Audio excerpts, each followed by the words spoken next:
Good evening, guys. This is Big Al, Alan Fiester with KO Boxing, breaking news, the greatest news channel for your boxing news. Hey, guys, we're live tonight. I sorry to keep you hanging. I just had to get a drink, and I normally haven't been going live that much lately, but tonight I am. So, guys, the live show is for you guys to come on by to share your thoughts on boxing. The live show is it really for you? I'm stepping out of my comfort zone when I do the live shows. I like the interviews and the pre-recorded news stories. But, guys, I want to thank you guys for your support. First of all, for showing up, everybody who has actually, on a serious note, subscribed over the past week or so. Everybody, even the last 2 years, all your support. If you guys subscribed in the past and you're not subscribed again, please subscribe. You probably didn't know I deleted the channel last spring, and I lost over 1,000 some subscribers. We were over 1,000 some subscribers. We're already monetized. But here tonight, I forgot to add this. It's my fault. But you guys also support our channel. We're not monetized, but you can still donate to cash. Don't forget to subscribe to as well. But also, you guys can also hit the StreamYard link down below. Not the StreamYard link, but sorry, guys. Hit the, what do you call it? Cash App? Cash App. Okay, sorry, I messed up. You guys can donate by Cash App if you like to donate. We're going to get into some stories tonight about Terence Crawford. We're just going to go over the news, what everybody's talking about on social media, on some of the other YouTube channels as well. There's a lot going on. And we have a little video clip from Stephen A. Smith's show with Andre Ward, so stick around for that. We're going to maybe critique that a little bit to see what they have to say about Terence Crawford fighting Canelo. So stick around. We'll show some of that video clip. Also, guys, go subscribe to Stephen A. Smith as podcast or his YouTube channel as well.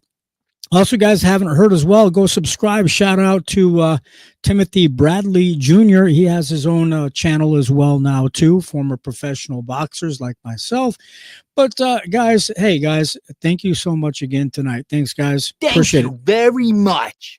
And we'll get into the stories tonight. I type in the comment section as well. You guys can share your comments on screen. Also, I'm going to put the StreamYard link in the comment section for you guys. Can come on live to share your thoughts on boxing. I don't mean to repeat myself. Like I said, this is where I step out of my comfort zone for you guys. This is the StreamYard link to click to come on live to share your thoughts on boxing. Tonight, we're going to go through some of the news headlines, and we're going to talk about some of the news. I'll give you my 2 cents on some of the subjects. I'd like for you guys actually to come on and actually share. Hit that StreamYard link, come on live. Later on in the future, I might add, give me 1 second, guys. I have a pot going on. Give me 1 second, guys. I'm going to come back in 1 second and put a song on for you real quick. We'll be back real quick, 1 second.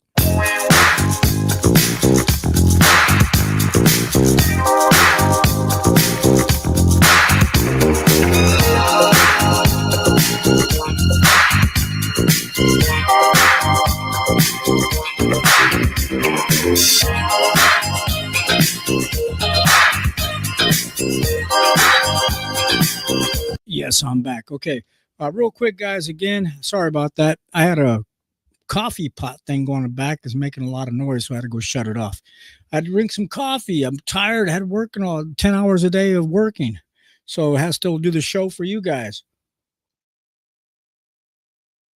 I got my late night coffee to keep me awake before we can do the show. We'll go through the headlines, like I said.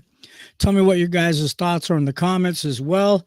I'm just coming on live for you guys tonight. So if you don't show up tonight, I'm not going to stick around very long, and I'm taking off and I'm going to bed. So, because I'm going to get up early tomorrow morning. Just give me 1 second, guys. Here we go again. All right. Give me 1 second.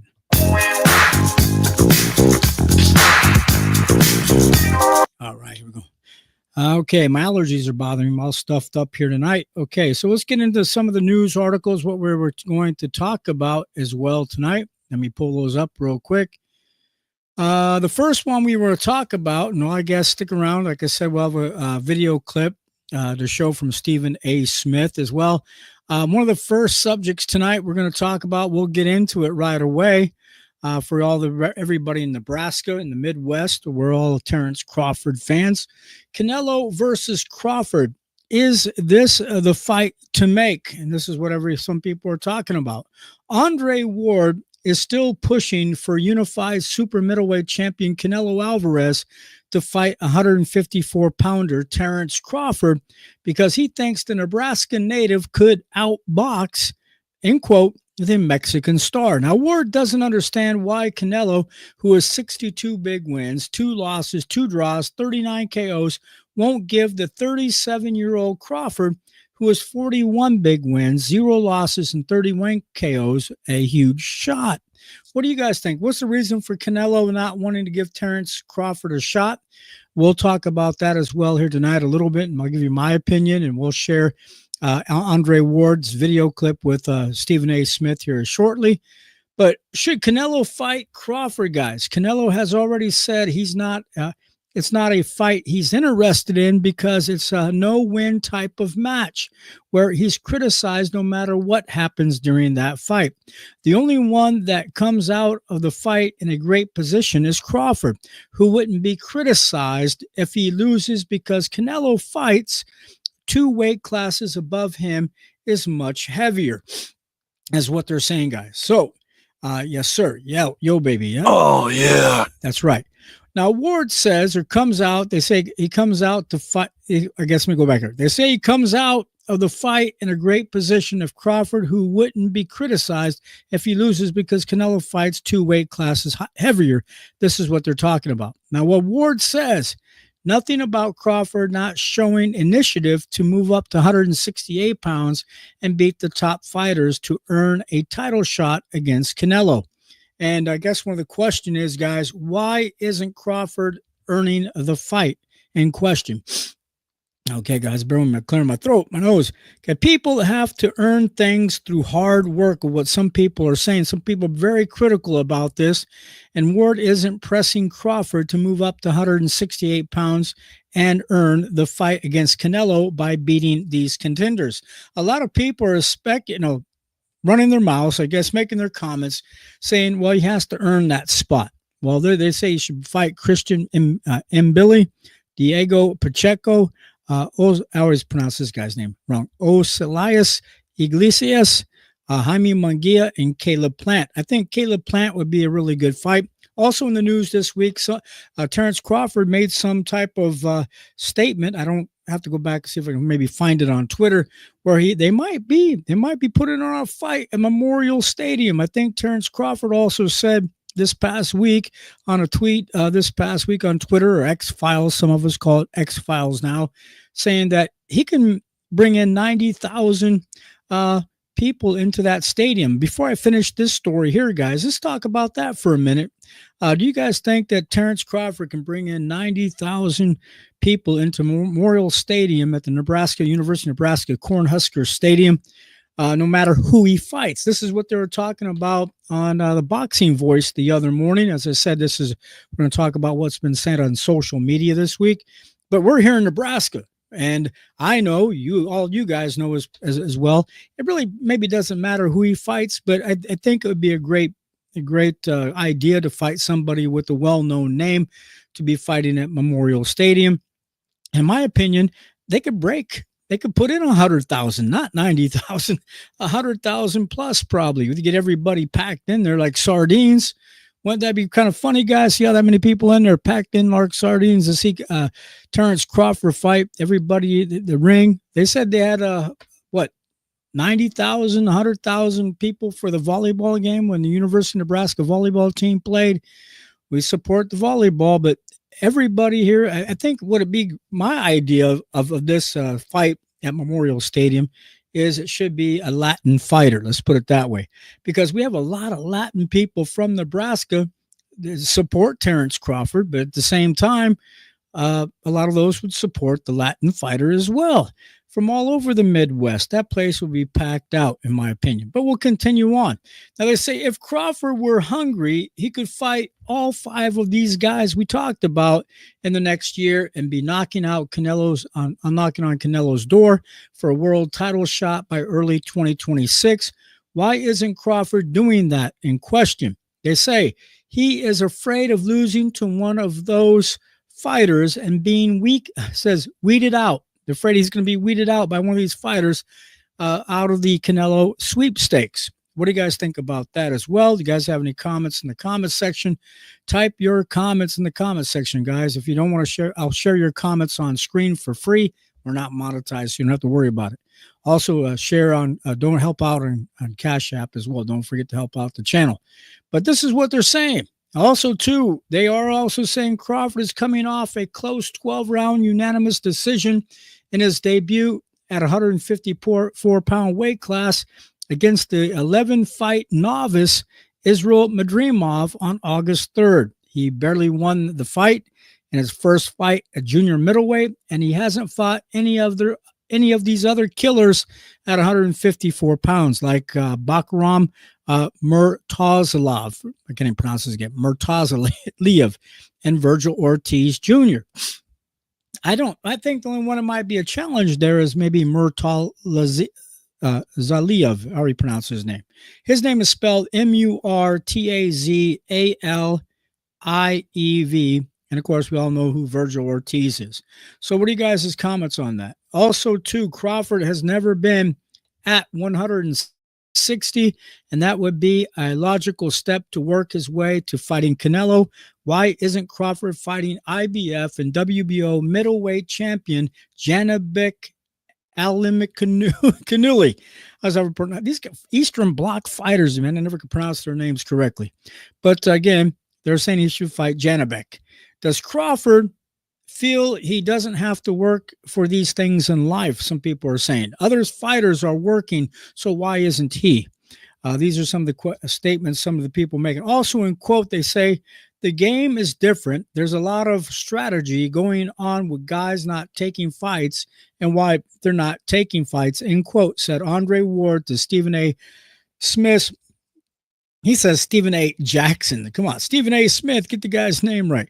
I like, that's funny, but this person wrote this story, guys. He says Stephen A. Jackson's YouTube channel, Stephen A. Smith. Okay.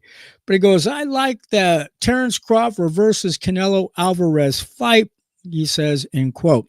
The game is different, and Crawford is a part of it. Why isn't he taking risky fights against Murtazaliev and Virgil Jr. at 154 pounds? They're asking, why isn't Crawford fighting Janibek at 160 or David Benavidez? There are fighters that aren't taking fights, and Crawford is one of them, he's saying. Ward just isn't calling him out for ducking guys. They go on to say, guys, also they're saying, in quote, a lot of people say I'm crazy for saying that Terence Crawford can win that fight. My thing is, if you don't think Terence Crawford can outbox Canelo Álvarez, you may have to check your eyes, in quote, said Ward, guys. Also, the 37-year-old Crawford barely beat Madrimov, in his debut at 154 pounds. And it's obvious, guys, from that fight that he's not going to cut the mustard if he jumps 2 weight classes to fight Canelo at 168 pounds, what they're saying. Also, we go on. Crawford could make things easier on Canelo if he moved up to 168 pounds and beat Iglesias, Pacheco, Mbili, Caleb Plant, Munguia. If he can beat these guys or David Morrell, he'd like to get a title shot against Canelo, they're saying. Okay, guys, what do you think about this so far? I don't know. They say Canelo's history of fighting smaller opponents. We'll get into that in a second. But, guys, before I get into that, let's go back here real quick. I'll wait for some more people to come on. I have a video clip I want to share with you, but we'll wait. Canelo's history of fighting smaller opponents. They're also saying, in quote, there's a reason why Canelo isn't jumping into a fight because he fought Amir Khan, which was 2 weight classes below him, correction, 1 weight class. So the weight thing isn't that big of a deal, said Ward. Now, Khan only went up 1 weight class, not 2, when Canelo fought him in 2016. Canelo knew Khan would come to fight. With Crawford, he already knows he's going to use the Mayweather blueprint by boxing and moving all night long. Guys, he can not just move, he can pivot, he can turn. He knows how to work angles. Okay, that's my opinion on that. His trainer, Brian Bomack McIntyre, already said he's going to have Crawford use the Mayweather game plan. In hindsight, Bomack should have kept his yap shut because he gave Canelo even more of a reason not to fight him. This is what they're saying, guys. Okay. Also, end quote, that's a fight, Canelo versus Crawford, I'd really like to see. That's a dangerous fight for both fighters for different reasons. That's a fight I would like to see, and that's all the time great fight that people would like to see as well, said Andre Ward. Now, guys, also in quote, they say the assumption is from the public that Canelo, who is 30 pounds heavier, that would be a great classic fight, again, said Ward. Now, guys, what do you think about this story? We'll get into the video now. I don't know how many more people show up. Let's show that real quick. I might stop during the video and make a comment or two. Maybe I will, maybe I won't, but let's see if I can still pull this up, and we'll go ahead and play this from the beginning and tell me what your guys' thoughts are as well. Let me get rid of the Cash App banner thing real quick because we don't want that. Okay, here we go, guys. We'll play it. More than we expected. What's the ideal fight, the matchup that you'd like to see at this stage and point? Man, in the pro game, like boxing right now? Yes. Oh, man, that's a good one, man. It's I don't know. It's tough, Stephen A., because the game is different, man. It's different, you know, and it's a lot of strategy going on with guys not taking fights and why they not taking fights, man. It's hard to call out a fight, man. I like the Terence Crawford, Canelo Álvarez fight. A lot of people say, you know, so do I, that I'm crazy for thinking that Terence Crawford could win that fight. And my thing is like, okay, well, if you don't think that Terence Crawford can outbox Canelo Álvarez, you may have to check your eye. You're not watching. Absolutely. And there's a reason why Canelo Álvarez ain't jumping at that fight. He fought Amir Khan, which was, I think, 2 weight classes lower than him. So the weight thing ain't that at least big the weight class. Yeah. Right. And he fought Charlo. I'm trying to figure out what I'm missing with that. So that's a fight. That's a fight that I would really like to see. That's a dangerous fight for both fighters for different reasons. That's a fight that I would like to see, and I think that would be an all-time great classic fight that people, the assumption with the general public would be he's 30 pounds heavier than I think it'd be a great classic fight. As well as Tank, man. I don't know who I would want to see Tank against right now. Let me ask you the question. What fight would you want to? Well, I was going to tell you Crawford versus Charlo for 2 reasons. Number one, at the junior middleweight spot at 154, right? Because Crawford's fought Errol Spence at 147. He moving up, right? Even though I spoke to Crawford personally, and Canelo's on my list as well, because he convinced me, Stephen A., that's a legacy fight. That's a fight that I want badly. Don't underestimate me. I can beat him. Crawford wants that fight bad. Fair enough. But the reason I bring up Charlo is for 2 reasons. Number one, Charlo, that's a natural weight at 154, and that's not too far off for Terence Crawford, all right? And number 2, Charlo is really, really good friends. The Charlo twins are really good friends with Errol Spence. And we saw what Terence Crawford did to him.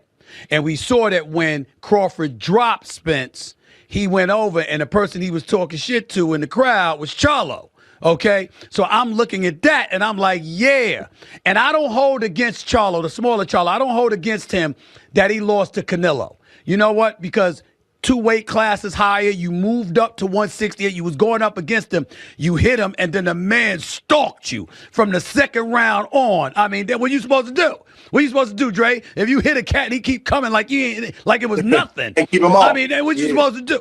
I mean, you got to keep. So I'm not gonna fault him for that. But that's not an excuse he would have against Crawford. So him and Crawford going up against one another is something that I would like to see. In terms of Tank, you're absolutely right. The only name that I could come up with is Teofimo Lopez. And let me throw this. Okay, before we get into Teofimo Lopez, guys, before we get into Teofimo Lopez, what do you guys think about Teofimo Lopez and all the comments he's making, all the crazy comments? Some people think maybe he might be, I can't say it too much. We're on Facebook tonight, but you understand all the things he's saying. So Teofimo Lopez, you think he has a chance with Terence Crawford? Do you think he has a chance with Tank Davis?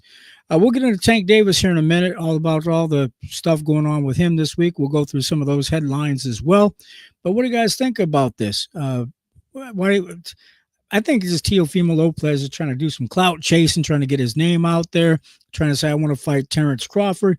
But who knows? We'll see. Okay, guys, let's finish this out, and we'll move on. By you, too. And I said this to Teofimo Lopez's dad right in front of Teofimo. This is about 2 years ago. So I said, sir, respectfully, the manner in which. Okay, that was it, guys. So that's all I could show you. I can't show you too much more. All right, guys. So what do you think about that as well? Type your comments in the comments section. Let's go back here real quick as I'm waiting for you guys to comment. What are some of the other comments? Some of the other people are leaving. What I'll do is we'll screen share some of those over real quick. Let me do that real quick. We'll screen share and see some of the other comments people are leaving. We'll go through those as we're waiting for you to come on live and share your comments. Okay, give me 1 second, guys.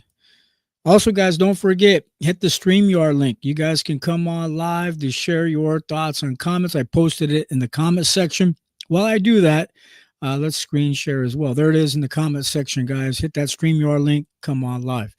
All right. Let's go back here, and I'm going to do a screen share real quick. I haven't done this in a while, so bear with me one moment, guys.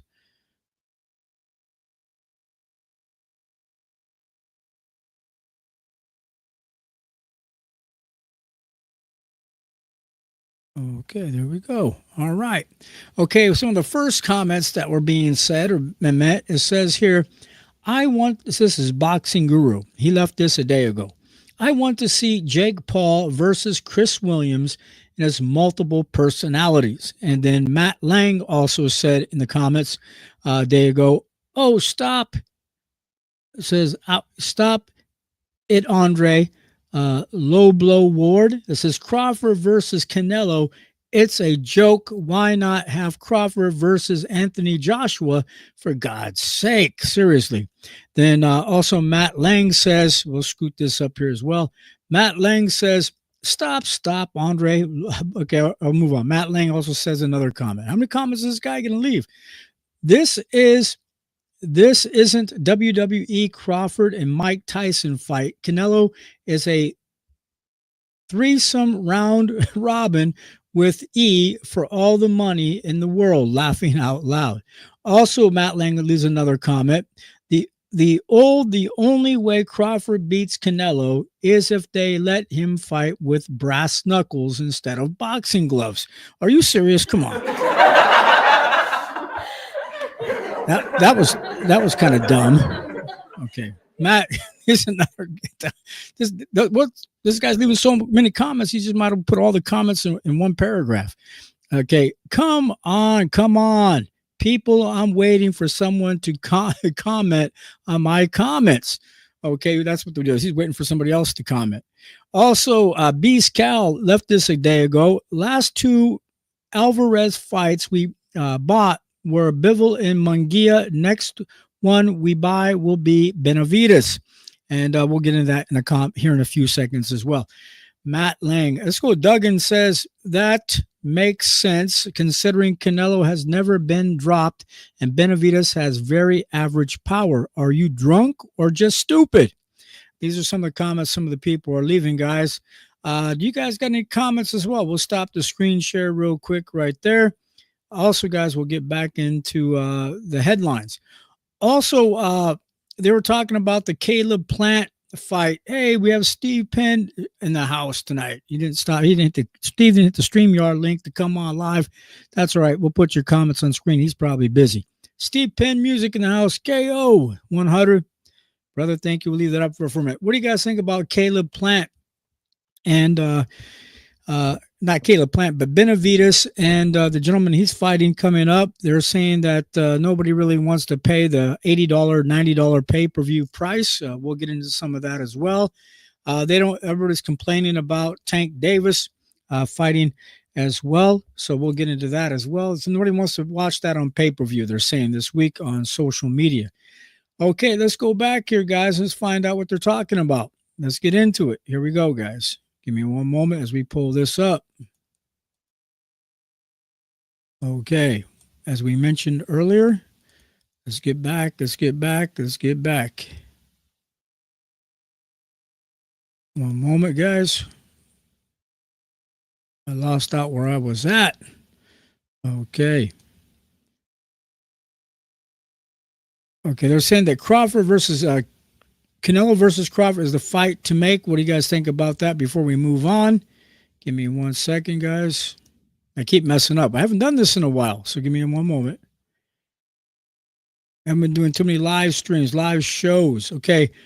Also in the headlines, they're also talking about Chisora versus Miller in the works for February 8th. I don't care about Chisora. He needs to retire. He's just fighting for the money as well, in my opinion. So give me one moment, guys.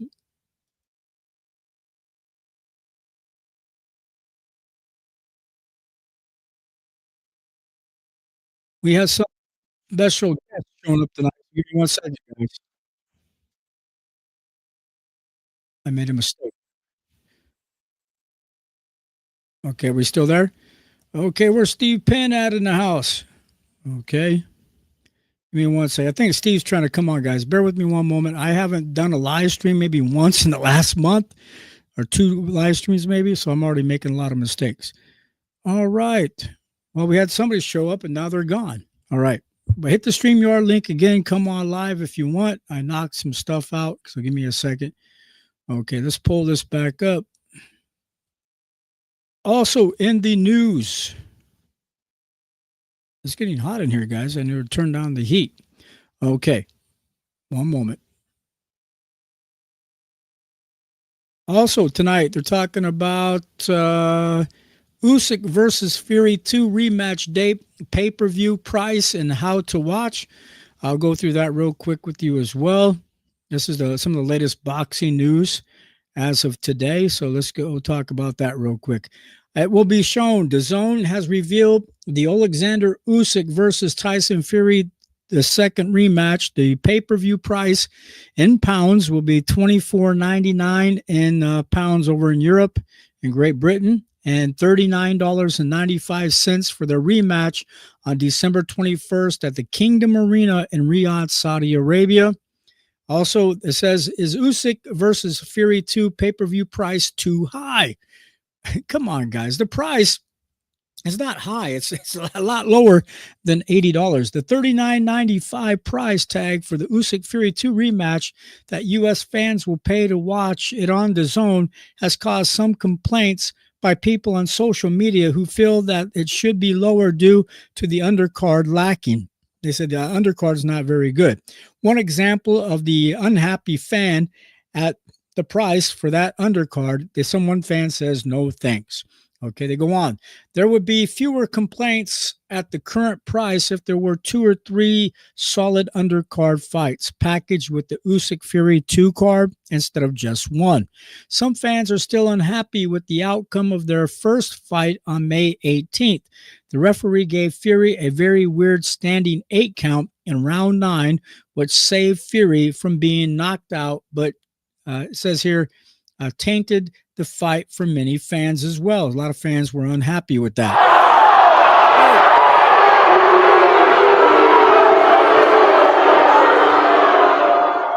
Okay.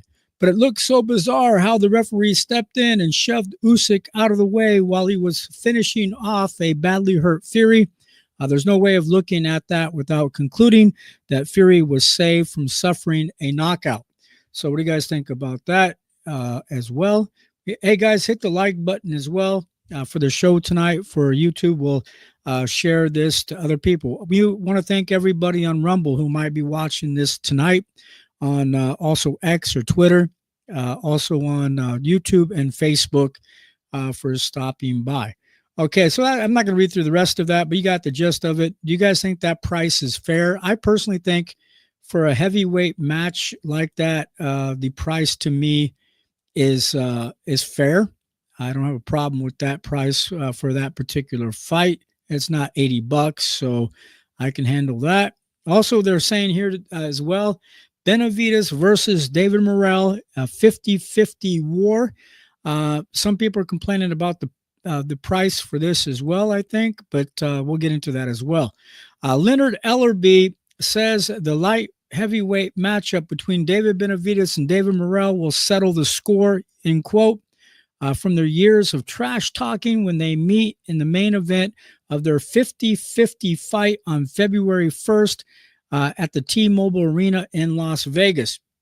It says also here, why did David Benavidez avoid Morrell to begin with, they're saying. Also, they're going Benavidez, 29 big wins, 0 losses, 24 KOs, seemed agitated during their kickoff press conference on Tuesday, upset at his courage being questioned by the Cuban Morrell, who has 11 big wins, 0 losses, 9 KOs, and the fans for choosing not to take the fight until almost 3 years after the initial first call out. What do you guys think about that? I'll skip over that story. Also, Anthony Joshua, next fight, Hearn reveals potential dates. They're going to talk about that as well for him. What do you guys, do you think Anthony Joshua should retire? You think he's capable of to keep fighting?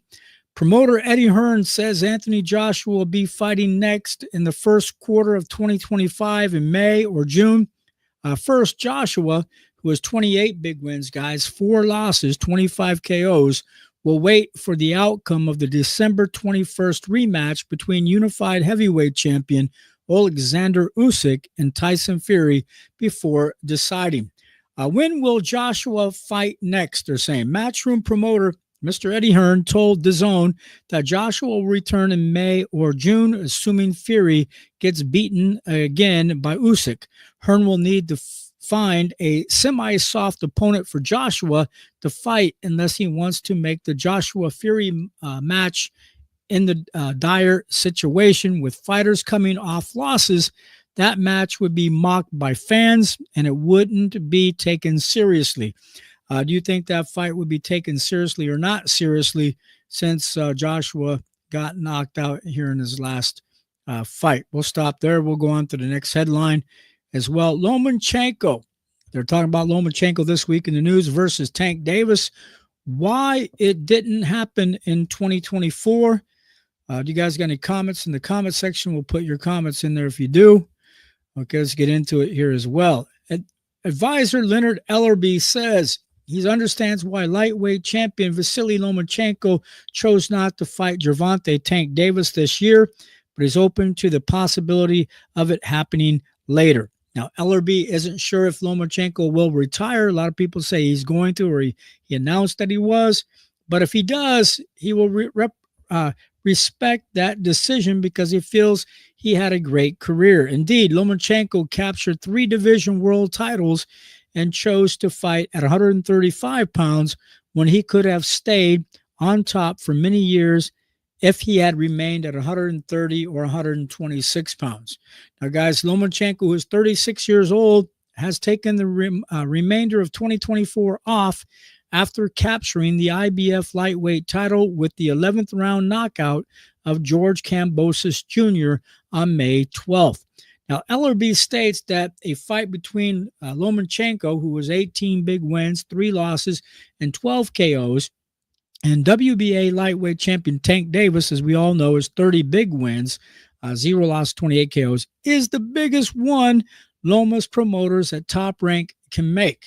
It'd probably be a pretty good payday for if he goes on to retire as well. But I think some people say he's afraid to get knocked out by Tank Davis. Now, Tank Davis is tentatively scheduled to defend against Lamont Roach on May 1st, 2025. That's a fight that has been postponed several times since initially being scheduled for December 14th. Now, I think it's supposed to be March 1st or May 1st. I think it's March 1st.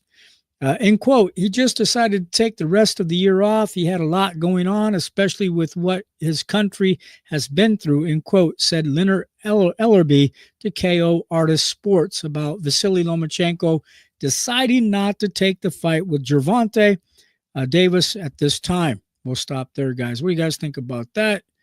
They also say here, Alexander Usyk versus Tyson Fury preview and prediction. I won't get into that at the moment. Zepeda decision, Shakur or a better deal? What do you guys think about? Should he be fighting maybe Shakur Stevenson? Zepeda? I don't know. Okay, Frangora, I'll show Fulton why I'm the best at 126 pounds to talk about that. David Morrell, Benavidez has no power at 175 pounds. I think that might be a lie. Let's go back. We have some new news. It says, let's take a look at the best from each country. That's some history in the making. I have an article about some stuff from old fights back in the day. Zepeda versus Stevenson. Is Hearn leading Shakur to disaster? What do you guys think about that? Let's talk about this real quick. I'll mention it. Tale of Garcia, 4 featured 3 elite rookies from the Mayweather promotions.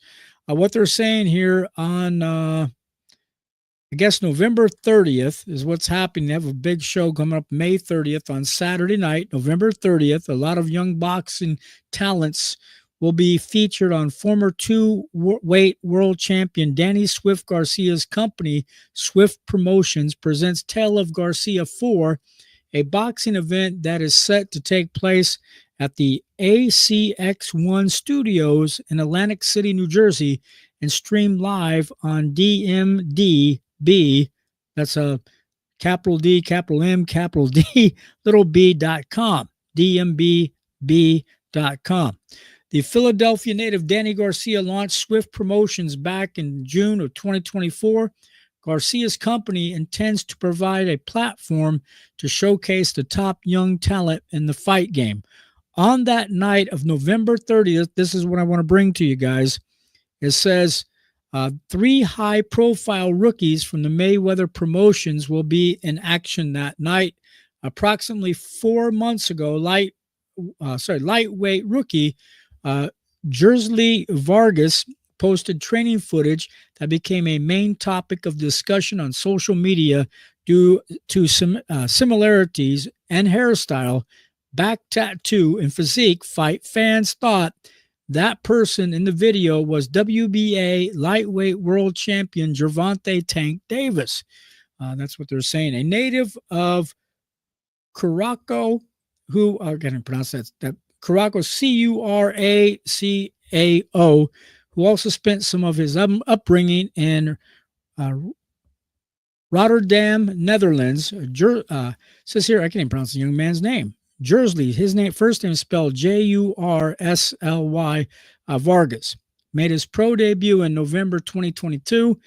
In the opening round, Vargas hit his opponent so hard that the punch caused the opponent to do a 180-degree turn. I'll skip over that. Also, some other people on the card will be fighting as well. These are the fighters. Let's skip all that blah, blah, blah. Okay, we have Kermel Moten will be fighting. As we said, Mr. Vargas will be fighting. And then Joseph, it says, I think, Joseph Brown? Let's go back here and double check. Yes, the 6'2" Joseph Brown, who has 3 big wins, 0 losses, and 3 KOs, is well-rounded boxer who is poised, knows how to control the distance, and has good punch placement and punching power. The 18-year-old junior middleweight wants to be the best, and in the first stage of working toward his goal will continue on November 30th. I'm just bringing this up. It says, last but not least, we have Mayweather Promotions rookie sensation, as we said, Kermel Big Deal Moten will be on the card as well. That's the only reason I wanted to bring up. 3 guys from Mayweather Promotions prospects will be fighting on that card. But as I'm waiting for you guys to leave some comments tonight, go ahead and put your comments in the comment section. As only Steve Penn put a comment, I might be getting out of here, guys. I just came on live tonight for you guys to share your thoughts on boxing. Keyshawn Davis versus Tank Davis. Will it ever happen? They're talking about here in the news. Somebody that we all are well aware of. I don't talk too much about Keyshawn, but we will tonight. Keyshawn Davis says he knows he's the one that will beat Gervonta Tank Davis. I believe he has a good possibility of doing so. Myself, He's waiting for him to send the contract for him to sign so they can fight. The fight will never happen unless Keyshawn fights Andy Cruz and beats him. That's the guy Keyshawn has been avoiding since being schooled for a fourth time, losing to the Cuban in the 2020 Olympics and going nutty inside the ring, not seeming to grasp that he lost. Is what they're talking about. Okay. Now, the meltdown by Keyshawn was classic. They're talking about. It's not me, guys. This is what they're saying. He looked ready to be dragged out of the ring and taken to Bellevue Hospital. You can't blame Keyshawn for not wanting to fight Cruz again after that little episode, because he looked like a PTSD situation. Like he wasn't too happy about it. Okay, Tank will forever use that as a reason not to fight Keyshawn, and it's understandable why he chose to take that stance. If Keyshawn lacks the confidence to fight the Cuban Andy Cruz, it's a 100% sign that he only wants to fight the big tuna. That's Tank Davis for a life-changing payday he'll get from fighting him. In other words, Keyshawn views Tank as a money tree. You guys think that's true or not? Why is Keyshawn calling out Tank to begin with? The 2020 Olympic silver medalist Keyshawn, who is 25 years old now, has been calling out WBA lightweight champion Tank, who has 30 big wins, 0 losses, 28 KOs, since his second round knockout win over Gustavo Lemos on November 8th. So, guys, what do you think about this? It appears to be a strategy behind the call-outs, using Tank's name to get attention on his career rather than being any serious intent behind that.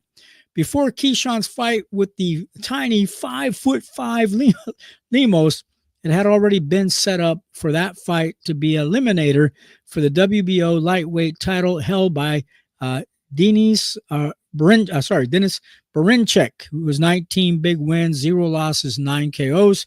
Keyshawn is now mandatory for the top-ranked promoted Berinchyk, and he's already talking about fighting him next.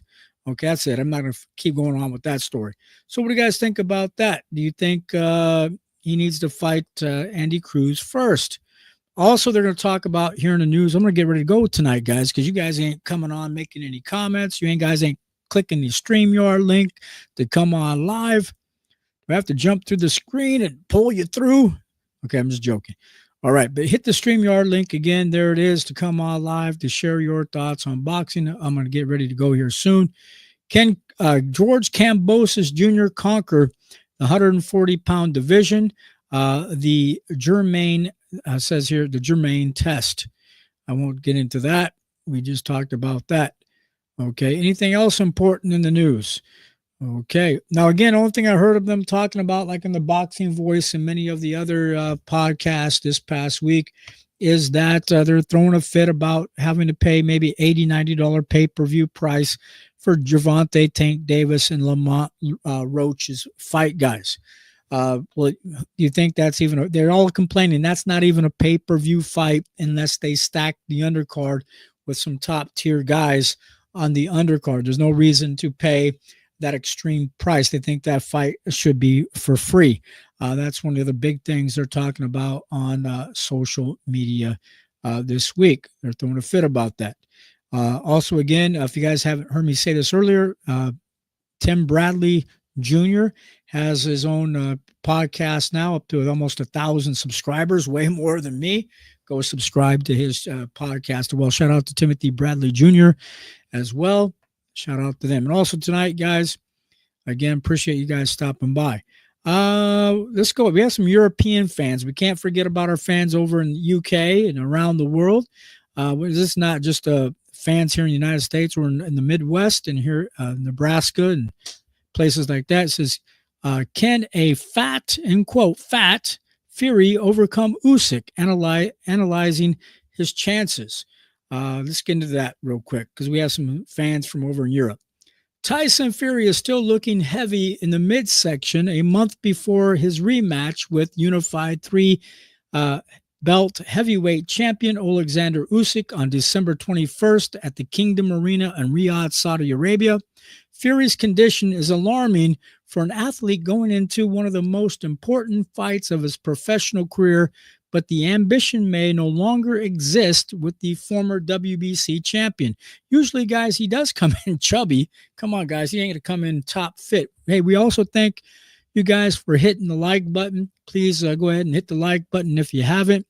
Appreciate that one like button that I do see on screen. Appreciate that, guys. Fans on social media are questioning how serious the 36-year-old Fury, Fury, if you guys don't know, is 34 big wins, 1 loss, 1 draw, 24 KOs. For this fight, for him to still be fat in the belly 30 days before his important rematch with Usyk. Well, all the other fights he comes in chubby, guys. Come on. 22 big wins, 0 losses, and 14 KOs. But who beat the Gypsy King last time they fought on May 18th? Now, guys, it says here, a $100 million payday. Fury diminished drive. He's getting a $100 million payday. What do you guys think about that? Fury's net worth, if you don't know, I don't know until now. Fury's net worth is estimated at $140 million, guys, or is that pounds? And he's reportedly earned $200 million during his 16-year career. The money that Fury has and a massive purse for the rematch with Usyk on December 21st is said to be making over $100+ million. With all that dough Fury has made, the initiative to work has evaporated. He has evaporated. Come on, guys. Seriously. All right. Don't forget, guys. Ice cold beer. Maybe he needs to go get his beer while he's working out. Okay, but they say with all that dough Fury has made, the initiative to work out has evaporated again, resulting in him still sporting a big belly with a month out from his second fight with the 2012 Olympic gold medalist Usyk. Now, Fury is blaming the judges for his failures in the past, it says. Let's go. This is in quote. There's no secret that I'm going in there to knock you out because I don't think I'm going to get a decision no matter what I do, in quote, said Tyson Fury to James Becker, sounding jaded, delusioned, with a defeat mindset heading into his rematch with Alexander Usyk a month from now on December 21st. He also says, in quote, guys, I don't think I'm going to get a boxing decision, so I'm going to have to take it out of the judges' decision like I did in America that time, Deontay Wilder rematch in February 2020. And I got to get him out of there, end quote, he says. So, guys, what do you think about that? As you can see, guys, Fury has a victim mindset going into this rematch with Usyk, believing he was wronged in his previous defeat against him on May 18th, instead of looking at his performance and admitting to himself that he fought poorly. He's blaming the judges. Do you guys think it's the judge's fault or his poor performance? Maybe it's his poor attitude of not coming in top-tier shape. Now, Fury's attitude is the worst that a person could have. He doesn't have the self-esteem to admit he made mistakes, so instead, Fury is deflecting the blame. Revenge on the mind. He has a big old cloud on his mind of revenge, guys. So what do you guys think about that? Tell me what your thoughts are in the comments. Let's see if there's anything else in the news we can talk about before I go tonight. I was waiting for you guys to type your comments on screen. We have a couple people watching. Appreciate you guys stopping by. We already talked about some of this earlier. Okay, Benavidez versus Morrell. Who wins? Who do you guys think is going to win between David Benavidez and Morrell as well, guys? So tell me what your guys' thoughts are on that. Okay, so guys, I think that's about all I have for tonight. Since a lot of you didn't stop by, I just haven't been on in a while, so I'm going to try to come on live when I can. But guys, thank you for stopping by tonight. Hit the StreamYard link. Don't forget to hit the bell notification. Ring-a-ding-ding. And don't forget to subscribe. Please hit like. Please share, all the good stuff. And we do appreciate you guys stopping by tonight. I'm going to get ready to say goodnight, guys. We appreciate it so much. Everybody say goodnight to this pretty lady here, and we'll catch you guys next time. Thank you all for stopping by tonight. Good night, everybody.